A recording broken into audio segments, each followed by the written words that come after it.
জুয়ার প্রচারণায় চিত্রনায়িকা বুবলি।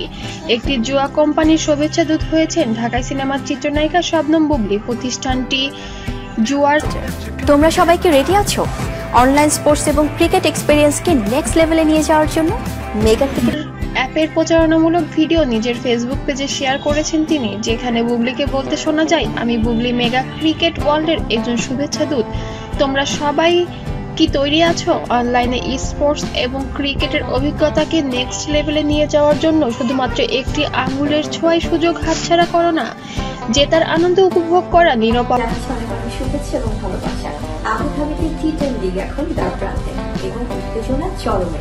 তাই সবাই মেগা ক্রিকেট ওয়ার্ল্ডের প্রতিযোগিতায় যোগ দিন এবং দারুণ দারুণ সব পুরস্কার জেতার জন্য। তার স্বার্থে যেখানে খেলাধুলা জেতার জন্য জুয়ার বিজ্ঞাপন প্রচারণার জন্য পরিমণি, নুসরাত ফারিয়া, উপবিশেষ মাহিয়া মাহির মতো তারকাদেরও দেখা গিয়েছে, এবার তাদের দলে নাম লেখালেন শবনম বুবলি। প্রথমবারের মতো কোনো জুয়ার কোম্পানির শুভেচ্ছা দূত হয়েছেন তিনি, যে কারণে ভক্তদের সমালোচনাও শুনতে হয়েছে এই নায়িকাকে।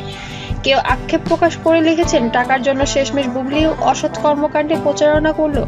আবার কেউ কেউ বলেছেন, নিজ ভক্তদের জুয়াতে উৎসাহিত। ওকে বলেন পেপার দেখাতে, ও তো একটা চক্রের সাথে জড়িত।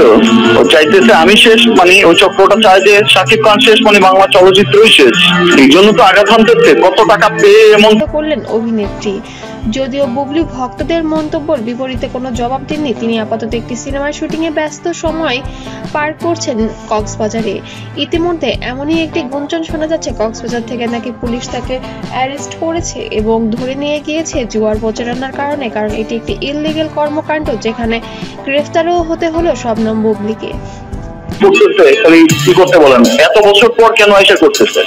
আমার কাছ থেকেও টাকা খাইছে কয়েকদিন আগে 12 লাখ টাকা। আর হোয়ার ইজ স্টুপিড, আর পৃথিবীতে তার আর কি আসলে।